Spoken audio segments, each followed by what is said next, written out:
नाना जी ने 30 साल की सेवा की है देश की, और मामा जी 25 साल की उम्र में शहीद हुए इस देश के लिए। जिम बोलता है मेरे लिए, माता जी मैं भी धूल मिट्टी खा रहा हूँ, ज़्यादा बोलेंगे तो मैं पुलिस बुलाऊंगा। ऋषिकेश कर्णप्रयाग रेल लाइन निर्माण से रुद्रप्रयाग जनपद के खांखरा गांव में भी दरारें पड़ रही है। गांव के नीचे से बन रही टनल के कारण यहां के आवासीय घरों में मोटी मोटी दरारें पड़ चुकी है। ग्रामीण अपनी समस्याओं को लेकर कई बार रेल लाइन निर्माण का काम कर रही कार्यदायी संस्था से मिल चुके हैं, लेकिन ग्रामीणों को ना तो मुआवजा मिल पाया है और ना ही कोई अन्य कार्रवाई। ग्रामीणों में कार्यदायी संस्था के अलावा शासन प्रशासन के खिलाफ आक्रोश व्याप्त है। जिला मुख्यालय रुद्रप्रयाग से 12 किलोमीटर की दूरी पर स्थित खांखरा गांव जिले का प्रवेश द्वार है। यहां के ग्रामीण ऋषिकेश कर्णप्रयाग रेल लाइन निर्माण के चलते दहशत में हैं। गांव के नीचे रेल लाइन की टनल बन रही है। टनल के भीतर हुए विस्फोटों के कारण खांखरा गांव के घर हिल चुके हैं और कई घरों में मोटी दरारें पड़ चुकी है। करीब 2 दर्जन परिवारों पर खतरे का साया मंडरा रहा है। गांव की एक बुजुर्ग विधवा महिला को देखकर भी आपके आंखों में आंसू आ जाएंगे। महिला का जवान बेटा 25 साल की उम्र में देश के लिए शहीद हो गया था। उनके पति ने भी 30 साल तक भारतीय सेना में रहकर देश की सेवा की, लेकिन आज ये महिला अपना घर बचाने के लिए दर दर की ठोकरें खा रही है। पीड़ित महिला सावित्री देवी के अलावा और क्या कुछ स्थानीय लोगों ने कहा, वो आप सुनिए। नाना जी ने 30 साल की सेवा की है देश की, और मामा जी 25 साल की उम्र में शहीद हुए इस देश के लिए। जिस माँ ने अपना पति और अपने बेटे को इस देश के लिए दे दिया, तो उस देश ने आज यही किया उस माँ के साथ, उस महिला के साथ। 70 साल की उम्र में उस बुजुर्ग औरत के साथ क्यों सरकार इतना अन्याय कर रही है?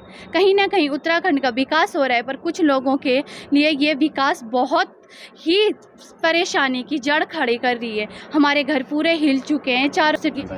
70 साल का उम्र है मेरी, और ये 3 साल से मिस कंपनी रेलवे की मिस कंपनी और जिम बोलता है मेरे लिए, माता जी मैं भी धूल मिट्टी खा रहा हूँ, ज़्यादा बोलेंगे तो मैं पुलिस बुलाऊंगा। ठीक है, मैंने कितना बार बोला कि तुम मेरे को यहाँ से हटाओ, तुम अपने सही रोड निकालो, कि यहाँ नहीं निकालते हैं तो यहाँ से रोड बाहर निकालो। उन्होंने माना नहीं, मेरे को उल्टा ठेकेदार ने दगाया। ये बड़ी चैन वाली मशीन मेरे घर का चारों तरफ से खोद के घुमा के उतने बार मेरा घर हिलते कितना बोला मैंने, मेरा घर मत हिलाओ। ये कोई भी ना ठेकेदार माना, ना कंपनी वाला मान नहीं। क्यों? अच्छा, आपके पति और बेटे क्या करते थे? ये क्या करता था बेटा, वो आर्मी में था, आर्मी में शहीद हो गया। बच्चा मेरा बालक, घर वाला मेरा सीआरपी में था। उस 25-30 साल उसने नौकरी की है बेचारों ने।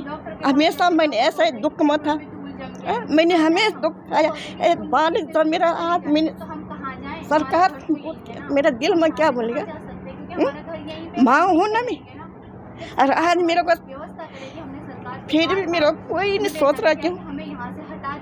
आप अधिकारियों के पास गए थे, डीएम एसडीएम के पास? डीएम को मैंने वहीं पर पकड़ा, सामने पास है, वहाँ पर भी मैंने एप्लीकेशन दी। 2 बार मैं ऊपर गया ऑफिस में, 2 बार मैं यहाँ पर जहाँ पर नीचे बैठता डीम, 2 बार में वहाँ चले गया। 1 बार मैंने डीम सड़क में पकड़ा।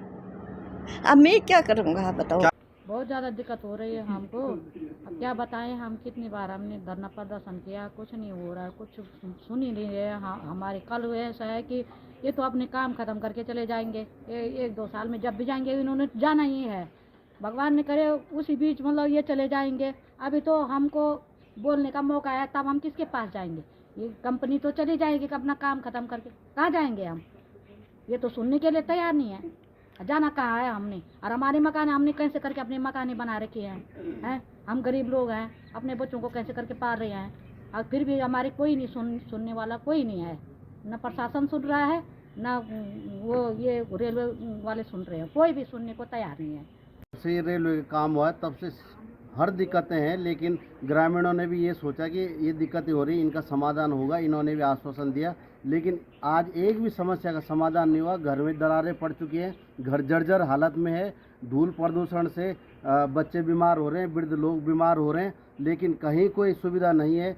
पानी का छिड़काव कहीं नहीं है, और लगातार इन रेलवे के कामों की वजह से पूरा वातावरण दूषित हो गया, घर जर्जर हालत में पहुंच गए, लेकिन कहीं भी कोई सुनवाई नहीं, ना ही शासन प्रशासन सुनवाई कर रहा और ना ही रेलवे कर रहा। हमने कई बार बोल दिया, डीएम साहब के पास कई बार चलेंगे, एसडीएम घरों में आ गई हैं, पूरा निरीक्षण करके जा चुके हैं, लेकिन कहीं कोई रिपोर्ट का खुलासा अभी तक नहीं हुआ है। हमारी मांग है कि इन घरों का जो भी आपकी वजह से नुकसान हुआ है, इनका आकलन किया जाए या फिर इस पूरे गांव को कहीं और विस्थापित कर दें। हम नहीं बोलेंगे, क्योंकि अब ये स्थितियां आ गई हैं कि लोग करो या मरो की स्थिति पहुंच गए हैं। इसलिए अब कुछ न कुछ स्टेप गांव वालों को उठाना पड़ेगा।